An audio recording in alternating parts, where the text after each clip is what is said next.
Hello friends, કેમ છો બધા? મજામાં? આજે આપણે બનાવીએ પાલક પનીર ખાંડવી.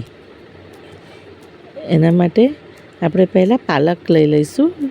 સારી રીતે ધોઈને પૂરી કરેલી છે. 1 બાઉલ પાલક લીધી છે મેં. એની સાથે આદુ મરચાં લીધા છે.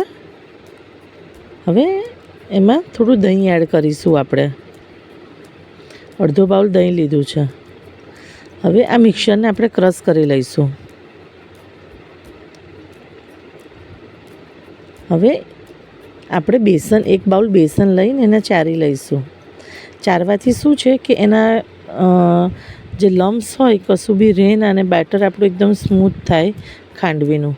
હવે આપણે જે મિક્સર રેડી કર્યું છે પીસીને એને બી આપણે ચાળણીથી એકદમ એનું કશું રહે ના પલ્પ જેવું અને એકદમ સ્મૂથ બેટર થાય એના માટે આપણે એને ગાળી લઈશું.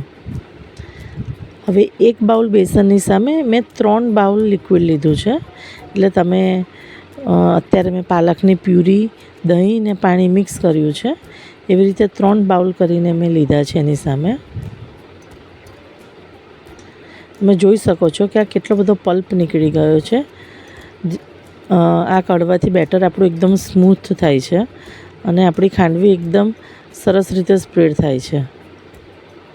હવે આને આપણે વિસ્કરથી વિસ્ક કરી લઈશું, મિક્સ કરી લઈશું. એટલે આપણે ખાંડવીનું બેટર એકદમ ગ્રીન કલરનું સરસ રેડી થઈ જશે. હવે એની અંદર આપણે સ્વાદ મુજબ મીઠું એડ કરી દઈશું. ને હવે એને એક પેનમાં લઈ લઈશું.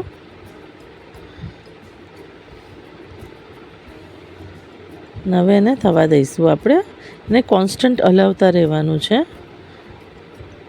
એને બિલકુલ બી છોડવાનું નથી, જેથી એ ગઠ્ઠા ના જાય.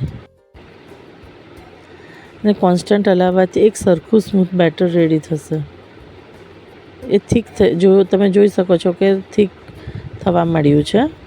અને મેં વિસ્કરથી હલાવું છું હવે, જેનાથી કોઈ બી લમ્સ ના રહે. મારી ક્વોન્ટિટી ઓછી છે એટલે 5 જ મિનિટમાં રેડી થઈ જશે. એમ બી બહુ વાર નહીં લાગે. તમે એને કોન્સ્ટન્ટ હલાવતા રહેવાનું છે. તમે જોઈ શકો છો કે આપણું રેડી છે અને મેં એને સ્પ્રેડ કરી લીધું છે.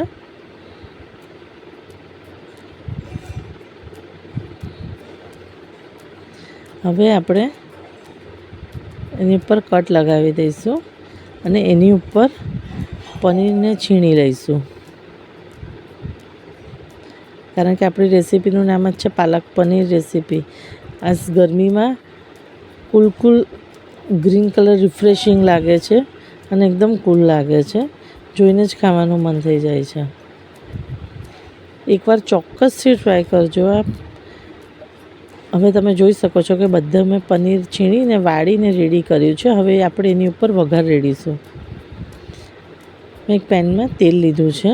એની અંદર રાઈ એડ કરી છે. આપણી રાઈ તતડી જાય એટલે આપણે એમાં થોડા તલ નાખીશું અને એક લાલ મરચું